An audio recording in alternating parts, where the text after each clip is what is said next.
तो कैसे हो मेरे प्यारे बच्चों, खुश हो गए और मस्त हो गए और निश्चित रूप से बोर्ड एग्जाम की तैयारी में जी जान से जुट गए होंगे।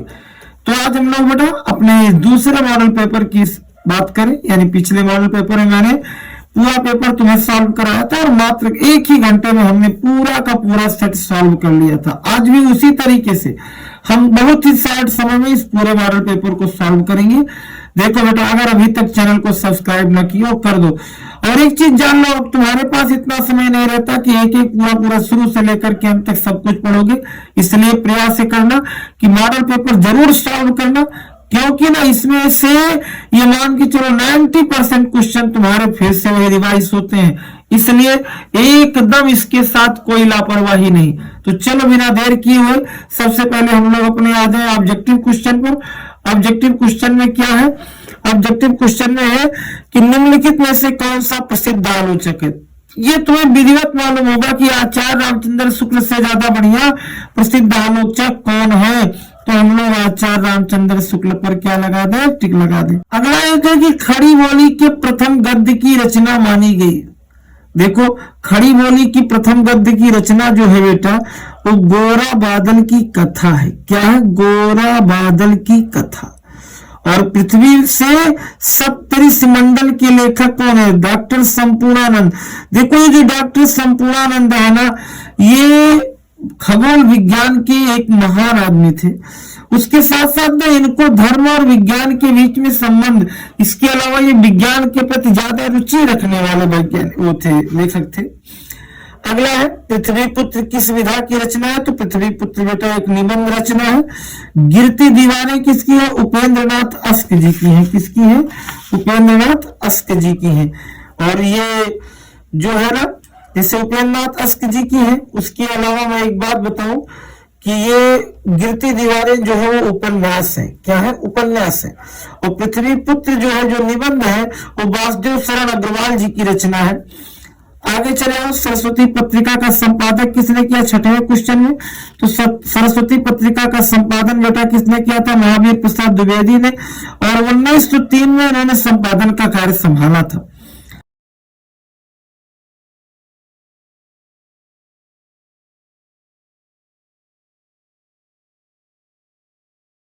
रस का नाम बताना। जथा पंख बिनु खग अति दीना, मन बिनु फन करिवर करहीना, असमम जीवन बंधु तिन, तो ही जो जड़ देव जिया वही मोही। मोहित यहां हम लोगों से कह रहा है कि कौन सा रस है? जथा पंख बिनु खग अति दीना, जैसे पंख के बिना पक्षी एकदम दीन हो जाता है, अर्थात दीनता की बात, करुण रस की बात की जा रही है। वैसे बेटा ये लंका कांड से लिया गया है। आगे मुख मयंक सम मंजू मनोहर में कौन सा अलंकार? उपमा।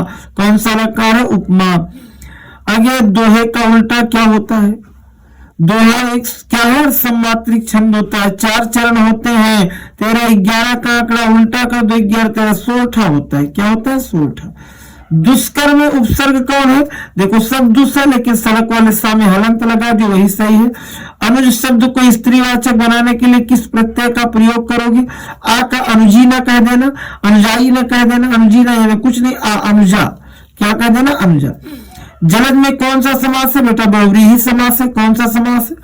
हल्दी शब्द का तत्सम क्या है? हल्दिका गलत है, हरिद्रिका गलत है, हरदी गलत है, हरिद्रा सही है। निम्नलिखित में से आम का प्रावाची क्या है? देखो, दुग्ध तो हो ही नहीं सकता, अंबर आकाश है, क्षीर दूध है, रसाल लगा दो। क्या लगा दो? रसाल।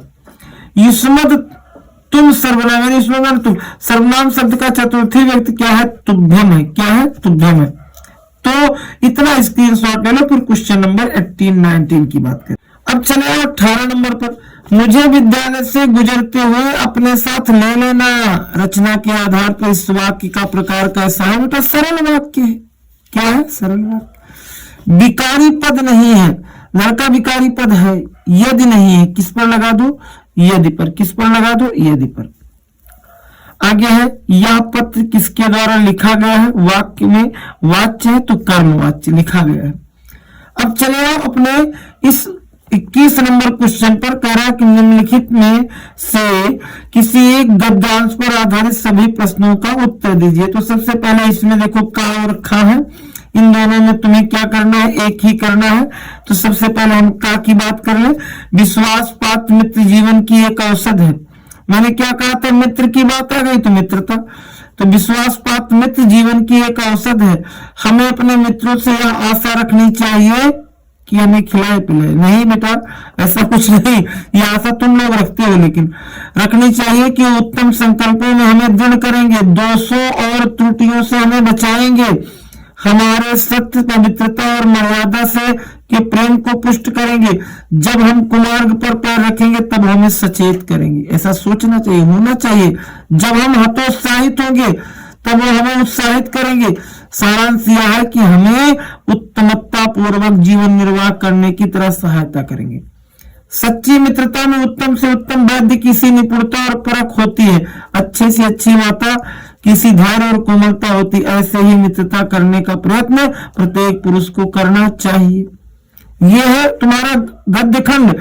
अब इसके कुछ प्रश्न हैं, उन्हीं का उत्तर देना है। चलो तो पहले पर आ जाओ। कह रहा है उपर्युक्त गद्यांश का संदर्भ लिखिए। तो क्या लिखोगे, उपर्युक्त गद्यांश हमारी पाठ्य पुस्तक हिंदी गद्य खंड के पाठ मित्रता से लिया गया है, जिसके रचयिता आचार्य रामचंद्र शुक्ल जी हैं।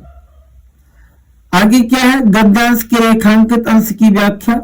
रेखांकित यानी उपर्युक्त गद्यांश में आचार्य रामचंद्र शुक्ल जी ने एक अच्छे मित्र और उनकी गुणवत्ता के बारे में बताया। उन्होंने कहा कि एक सच्चे मित्र में एक सच्ची मित्रता ऐसी होनी चाहिए, या सच्चे मित्र में ऐसे गुण होना चाहिए कि वह उत्तम से उत्तम वैद्य जैसी, एक ऐसे वैद्य जैसी निपुणता होनी चाहिए कि हमारे अंदर की सारी कमी वो बताए कि आप में ये कमियां हैं, इसको सुधार करो।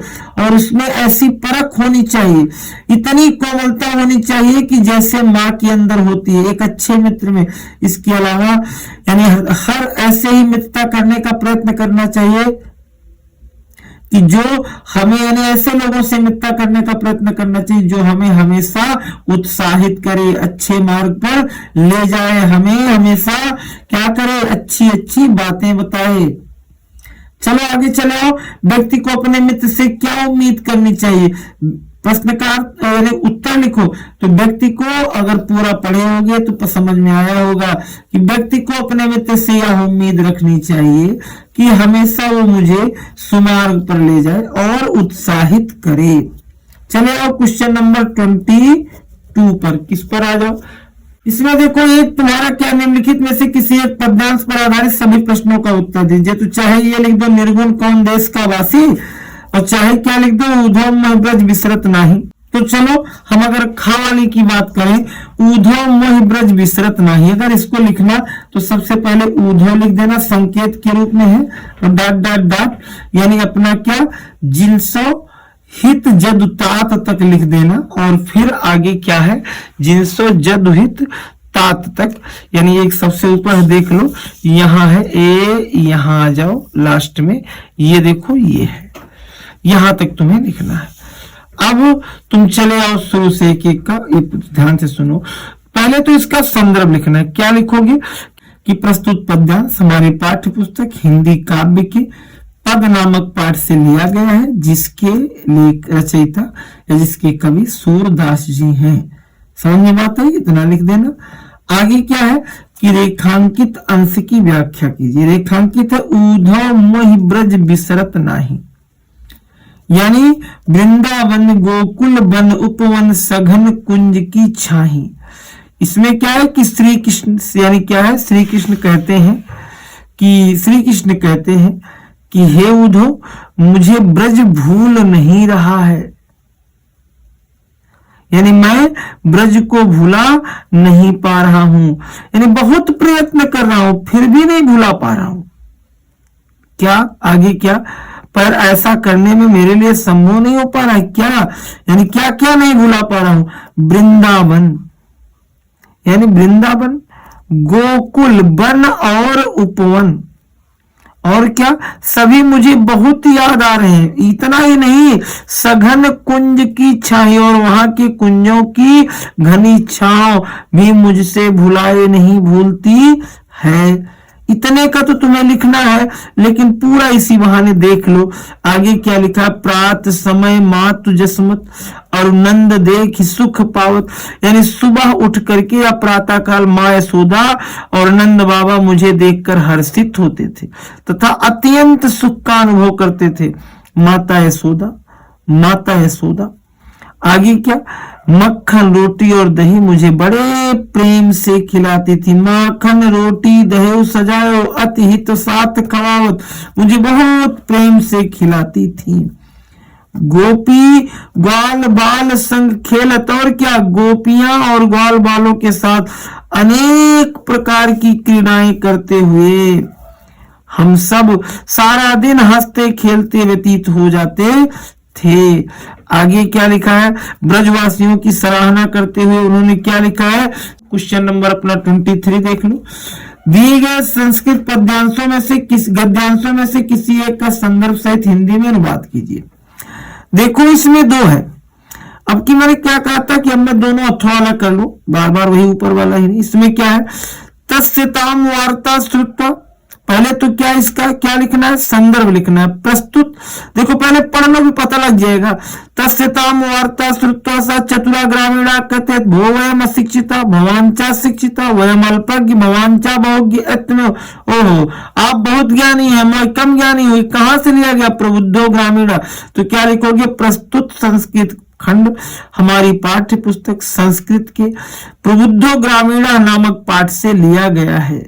आगे क्या, तस्यताम, अनुवाद क्या लिखोगे, तस्यताम वार्ताम श्रुत्वा, उनकी इस तरीके की वार्ता को सुन करके, चतुरा ग्रामीणा अकथयत, चतुर ग्रामीण ने कहा, भो वयम अशिक्षिता, भैया हम सब तो अशिक्षित हैं, भवान चा शिक्षिता, और आप भैया बहुत शिक्षित हैं, वयम अल्पज्ञ, हम कम ज्ञानी हैं, और आप बहुज्ञ माने बहुत ज्ञानी हैं। इत्यम विज्ञास्माभिः समयम कर्तव्यम, इसलिए चलो समय का सदुपयोग करते हुए हम लोग वयम हम सब परस्परम आपस में प्रहेलिकायम प्रक्षामः, यानी क्या, कुछ पहेलियां पूछें।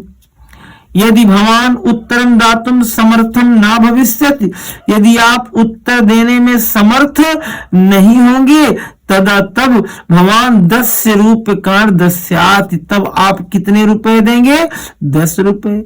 यदि वयम, यदि हम उत्तरम दातुम समर्थम ना भविष्यामा, यदि हम उत्तर देने में समर्थ नहीं हुए, तदा माने तब 10 रूप्यकाणम अर्धम 5 रूप्यकाण दस्यामा, तो हम 10 रुपए का आधा 5 रुपया देंगे।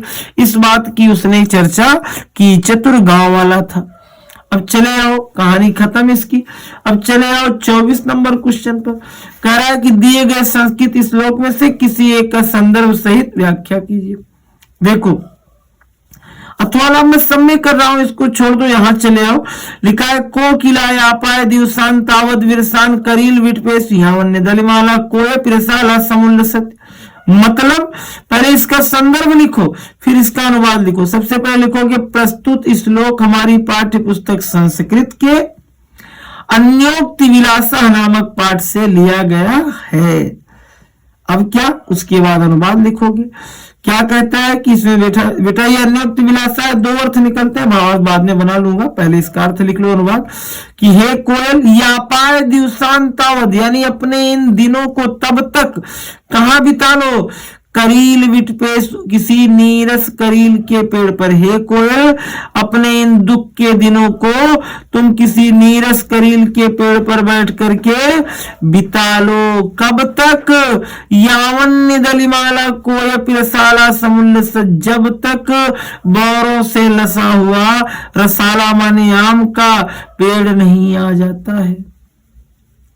यानी अगर मैं इसका भावार्थ देखूं तो हे गरीब व्यक्ति या निर्धन व्यक्ति, अपने दुख के दिनों को तुम किसी तरीके से कहीं भी बिता लो। कब तक, जब तक तुम्हारे सुख के दिन ना आ जाएं।